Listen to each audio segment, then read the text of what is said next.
malinaw naman po na itong 11 senators right now na nagsama-sama kung saan muli pong nanumbalik doon si JB Ejercito at si Mig Zubiri, malinaw ang kanilang layunin na muling makatsamba na may lumipat na 2 pang senador mula sa grupo nila Senate President Alan Peter Cayetano. At mula doon ay mabubuo nila ang panibagong majority block. At lumalabas na naka-standby na po ang planong ito. At hindi ito hiwalay sa plano mismo ni Marcos Jr. at ng kanyang mga grupo na nagkokontrol ng kapangyarihan ngayon, kasama siyempreng pinsan niyang paborito na si Martin Romualdez na kanyang pinoprotektahan, ay tatablahin nila ang grupo ni Senator Alan Peter Cayetano. Kaya itong paglipat ni Mig Zubiri at ni JV Ejercito, may kaakibat po ito na plano. Ang malaking plano ay idiskarel o pabaliktarin ang ilang mga senador na nasa panig po nila Senator Alan Peter Cayetano. Ang tinatarget nilang paluhurin at patiklopin dyan ay si Senator Jinggoy Estrada.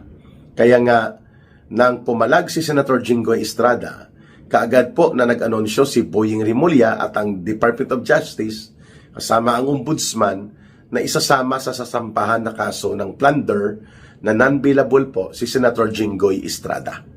Of course, the clear purpose is to put pressure on Senator Jinggoy Estrada. Baka palang pumalag at makipag-areglo. Alam naman po natin na maniobra ito ng Malacanang sa kumpas nila Marcos at nila Lisa. Ang isa pa po na lumalabas na pinipressure ay ang magkakapatid na Villar. Camille and si Mark Villar, si Senator Villar at si Mark Villar at si Senator Camille Villar. At sila naman po ay tinatarget sa pamamagitan ng panggigipit sa negosyo ng pamilya nila. Yung isinampa o isasampang kaso na corporate fraud, ito yung tinatawag na insider trading at mga manipulasyon daw sa stock value and property value ng kanilang mga negosyo na nagkakahalaga ng mahigit 10 billion pesos ang penalty di umano kapag ito ay natuloy ang kaso at natalo sa desisyon. So ito ang ginagamit na pang pressure point sa magkakapatid na Senators Mark Villar and Camille Villar. Ang isa pa, mga kababayan, na pinipressure din ngayon nila Marcos Jr. ay si Senator Loren Legarda. Dahil po sa kanyang anak na ina-allege ng Department of Energy na nasasangkot daw sa maraming mga issue ng contract violations sa solar power contract with the Department of Energy. And di umano nung nakaraang mga linggo, inanunsyo ng Department of Energy Secretary na si Sharon Garin na mga 20 billion pesos mahigit po ang penalty na pwedeng ipataw allegedly laban kay Congressman Leandro Leveste na anak naman po ni Senator Loren Legarda. At maingay din po dyan sa House of Representatives sa kanilang mga pagtutol at mga pagbubunyag dyan sa katiwalian ng gobyerno o ng administrasyong Marcos. At of course, hindi natin makakalimutan na tinatakot din po ng mga kaso si Senator Joel Villanueva at si Senator Chis Escudero. Pero sagot po ni Senator Alan Peter Cayetano, lahat naman dito natatakot na o tinatakot na. Wala nang matatakot pa. Ayun. Kaya ipagpanalangin po natin, mga kababayan, na manatili po itong number na 13. Kasi si Senator Bato de la Rosa po, hindi lamang siya physically present at the Senate plenary, pero siya po ay senador pa rin at mayroon namang pong teknolohiya na pwede siyang mag-join sa pamamagitan ng Zoom o video conferencing. At yan naman po ay pinapayagan, mga kababayan. Okay?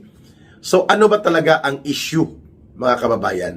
Kung bakit napakahalaga na makita natin itong realignment and maneuver sa loob ng Senado. Ang unang issue po dyan ay hindi lamang ang pagkakaroon ng pagkontrol sa trial at the Senate Impeachment Court laban kay Vice President Sara Duterte. Secondary role po yan or secondary target nila Marcos, bagamat mahalaga din po yan na madudurog nila si Sara Duterte sa impeachment trial. Mababaluktot nila ang style na kagaya ng ginawa nila doon sa House Committee on Injustice at sa ginawa nilang paglapastangan sa mga batas at karapatan mismo ni Vice President Sara Duterte. Kapag maayos at matino po ang liderato sa Senado, mahihirapan sila. Sila Marcos, sila Romualdez na maisagawa ang plano na yon. But I think that is secondary right now kasi hindi naman nila sigurado na makukuha nila ang 16 votes of the senators to convict Sara Duterte. Ang tinitingnan natin, mga 7-8 lang ang solid votes nila. No, that means, ang solid nila ngayon, si Ping Lacson, si Tito Soto, si Ontiveros, si Pangilinan, si Bam Aquino, ang magkapatid na Rapi at Erwin Tulfo. At posible yung iba mag-abstain. Kaya between 7 to 8 lang ang sigurado ngayon ni Marcos at nila Romualdez na boboto for conviction against Sara Duterte. Well, sabi nila hindi pa naman nailalahad ang evidence. Ang sabi nga ng mga batikang senador, ang impeachment process at ang impeachment trial ay political in nature, principally. Ibig sabihin po sa malaking bahagi, politika yan. Bagamat may mga ebidensya, may testimonya, may trial, at the end of the day, when the decision has to be made, ang magde-decide po dyan, politiko, mga senador, at sila po ay influence ng political bias at political positioning. Kaya nga mahalaga yung maneuver na yan. Siyempre, may gapangan na mangyayari dyan. Hindi naman yan itinatanggi, hindi rin inaamin, pero hindi naman po tayo mga ipinanganak sa panahon ng digmaan ng Hapon at ng Pilipinas para hindi natin malalaman na ito ay isang bahagi ng maruming laro sa loob ng politika sa paglalaro ni Marcos at ni Romualdez na manatili sa poder. Upang masiguro yan, kailangang madudurog ng lubusan ang mga Duterte. Maliban pa lamang sa pagpapatapon, pagpapadukot kay Pangulong Duterte, kailangang madudurog si Sara Duterte. At sino pa mang magtatangka mula sa Duterte political camp. Yan ang pinaka-objective. Bakit kailangan nilang kontrolin at diktahan ang mayoriya ng mga senador, na siya namang ibinulgar ni Senator Alan Peter Cayetano sa kalagayang hinaharap ngayon ng new majority at the Senate. Pero ang malaking pinaghahandaan ni Marcos at nila Romualdez kung bakit sila aligaga at nababahala ng lubusan sa pagkakaroon po nitong panibagong alignment of majority senators sa loob ng Senado at ang pagkontrol ng liderato na hindi nila nadidiktahan at namamanduan ay ang pag-alala at pagkabahala nila Marcos at nila Romualdez sa Senate Blue Ribbon Committee. Mantakin mo kung ito ay maibabalik sa pamumuno ni Senator Marcoleta or even ang lumulutang na pangalan si Senator Pia Cayetano who is also a lawyer, mga kababayan. Mantakin po natin na mabubuksan muli ang Senate Blue Ribbon Committee. Hindi lamang sa naghuhumiyaw na katiwalian at sistematikong pandarambong at pangungurakot sa flood control projects na umabot na sa 1.9 trillion pesos ang pondo na nawala pala dito sa loob ng 3 taon ni Marcos at nila Romualdez sa kapangyarihan. Mabubuksan din po ang mga farm-to-pocket roads. Farm-to-pocket roads. At iba pang insertions, parada, sagasa na mga taktika nila sa sindikato nila Marcos at Romualdez na pinagpiestahan nila sa pandarambong noong nakalipas na 3 budget cycle na yon, 2023, 2024, and 2025. So lahat na yan pwedeng makakalkal. Magbabalik ang testimonya nila Diskaya, mag-asawa, kung papaano ginamit nila Romualdez ang ledger, ang pagbebenta ng bebenta ng mga kontrata at ang paghingi ng cash advances sa iba't ibang kontraktor, hindi lamang sa mag-asawang Diskaya. Kaya nga nagkaroon ng mali-malitang delivery sila Saldico every week or every other week. Sa isang buwan, 3 or 2 hanggang 3 na mga deliveries ng mali-maleta, tunito-niladang pera. Okay? Magbabalik din po at magtitestimonya si Saldico sa kanyang mga revelations via video conferencing. Ang kanyang 2 tauhan na tagapagmaniobra ng mga listahan ng mga dinideliver at ng mga kinakash advance nila Romualdez at Marcos. Si Mark Tiksay at si Paul Estrada. Yan. At ang 18 brave soldiers, the brave 18 na mga whistleblowers. At syempre si Adrian Bersamin na naging undersecretary sa office ni Marcos Jr. na siyang sumasalo ng mga instructions through text messages at mga calls ni Marcos Jr. every time may mga delivery ng limpak-limpak na mali-malitang mga pera mula doon sa pinagdurubuhan at pinagdambong ng mga cash advances sa mga kontraktor mula sa proyekto na flood control at iba pa na kinamada ni Saldico upon instructions nila Marcos at Romualdez. Ayun.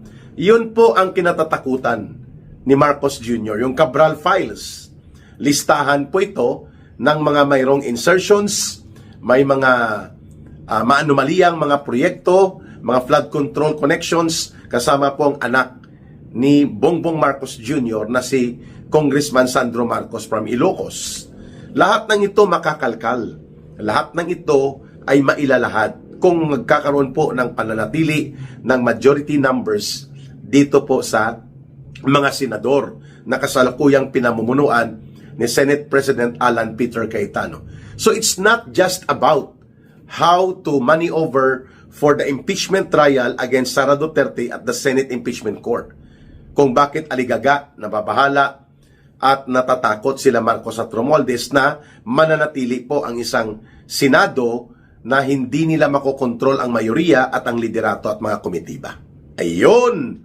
Ang kinatatakutan nila ay ang pagsambulat ng mga pagbubunyag na magaganap po sa Senate Blue Ribbon Committee.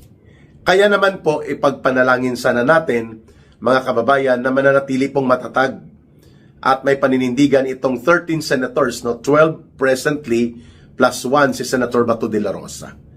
Sana kung pinili ni Mig Zubiri at ni JB Ejercito ang katinuan at katuwiran at ang katotohanan ng tama para sa interes ng mamamayan at hindi para sa laro ng politika nila, dito sila dapat sumama sa Senate Majority Block. Pero hindi, pinili po nila ang maletagang. Maletagang dahil itinuro ng 18 Marines, yang si Tito Soto at si Ping Lacson na nakakatanggap ng mga maleta. And they are even perceived to be special agents of Malacanang, acting in the interest of Marcos and his gang of syndicate na mga mandarambong at mangungurakot. Yun ang pinili ni JB Ejercito at ni Mig Zubiri na muling bumalik doon. Instead na dito tumimbang at magposisyon sa paninindigan na hindi dapat dinidiktahan, kinokontrol at minamanduan ng presidente ng Pilipinas, kagaya ngayon ng ginagawa nila Marcos at ng sindikato nila, kasama sila Romualdez, ang kalayaan at pagiging matuwid at matino ng Senado. Kaya nga, the last pillar of democratic institutions as guardian of democracy, ang Senado at ang Korte Suprema. Wala ka nang rin mga aasahan sa Armed Forces of the Philippines. Lunok na lunok nila na ang Presidente at Commander-in-Chief na nakaupo ay tinuturo ng kapatid mismo in an open public disclosure and revelation na drug addict at nalululong sa droga at wala sa katinuan ng kanyang pamumuno sa gobyernong ito at syempre ang pagsambulak hindi lamang ng mga abuso sa kapangyarihan kundi ang malawak at sistematikong panunumbalik ng pangungurakot at pandarambong na pinamunuan ni Marcos Jr. Di po ba? Pero nandyan pa po kahit papaano ang Korte Suprema. Nandyan pa po ang Senado na kahit manipis ang bilang ng kanilang pagiging majority na block or bahagi ng mayoriya na nag-realign, 13 lang sila, 12 lang ang actual na nandoon sa plenary at sa kapulungan dahil na nag-sidestep pa at nagkaroon ng self-preservation sa Senator Bato de la Rosa. Dahil sa pangyayaring ito, napilit siyang pinapadukot ng gobyerno ni Marcos at ipapatapon doon sa ICC the way it was conducted against former President Rodrigo Duterte. Ngayon, mahihirapan pa si Marcos Jr. at sila Martin Tambaloslos at sila Lisa Araneta na imaniobra ang 12. Pero subalit, binanggit ko na rin kanina, mayroong pressure, no? Hindi lang ordinaryo, kundi mabigat na pressure laban kina Senator Loren Legarda through sa kanyang anak, at laban pa kay Senator Chis Escudero, Senator Joel Villanueva, Senator Jingo Estrada, at sa magkapatid na Camille at Mark Villar. Pero sabi ni Senator Alan Peter Cayetano, ulitin ko lang, kami dito po ay nagtaya ng buhay sa panahon na nilulusob sila ng NBI at sa panahon na nagtanggol sila through the Office of the Senate Sergeant at Arms, at nanatili sila na pinanindigan nila na protektahan si Senator Bato de la Rosa sapagkat hindi po siya dapat dinudukot, hindi po siya kinikidnap, walang bisa at walang valid arrest order po laban sa kanya kung hindi po ito dumaan sa proseso ng saligang batas at sa proseso ng ating competent judicial authority pati sa Korte Suprema. Invalid. Hindi automatic ang warrant of arrest na yan ng ICC, parang kapareho lang yan sa ipinagawa na pera. Di umano na inamin ni Matibag na NBI director na nagpagawa sila ng illegal na mga pera doon sa imprintahan sa illegal na mga gawain sa rekto. Parang galing rekto lang ang bit-bit na yan ni Trillanes at nila Matibag. Sapagkat hindi po yan dumadaan at hindi pa nakumpirma at pinagtitibay ng otoridad ng competent judicial authority in the Philippines.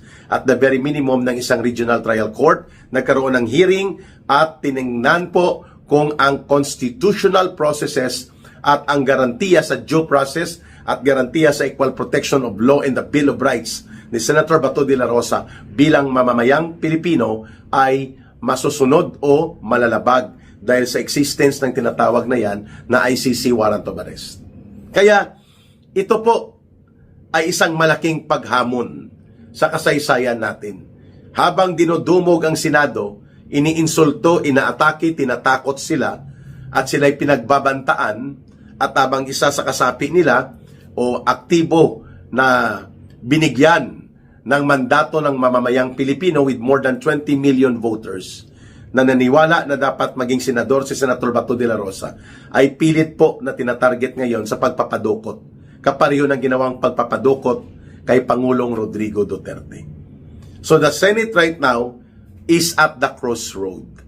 Nasa sangandaan po ng kasaysayan ng Senado, hindi lamang dahil may trial for the impeachment laban kay Sara Duterte bilang pangalawang Pangulo, kundi mayroon din pong kahalagahan ang pagpapatuloy na paghahanap natin ng katotohanan at pagtindig sa tama at matuwid na mga paglalahad hinggil sa pagkawala, pagkalimas ng pundo natin na umaabot sa 1.9 trillion pesos sa ilalim po ni Marcos at nila Romualdez, na dapat may managot, may mahahatulan at may mapaparusahan at may mababawian ng ninakaw ng mga kayamanang ito mula sa kaban ng ating pamahalaan at mismo pundo yan ng ating mga mamamayan. Mabuhay ang Senado na pinagtatanggol ng mayoriya ng mga matutuwid at may paninindigan at handang magsakripisyo na grupo ng mga senador sa ilalim ng pamumuno ni Senator Alan Peter Cayetano. But the situation is still fluid. It is still subject to every possibility of dirty maneuver in the dirty game of politics na nilalaro po ni Marcos, ni Lisa Araneta at ng kanilang grupo nila Martin Tambaloslos Romualdez. Abangan ang susunod pang mga balita hinggil po sa kaganapan sa Senado.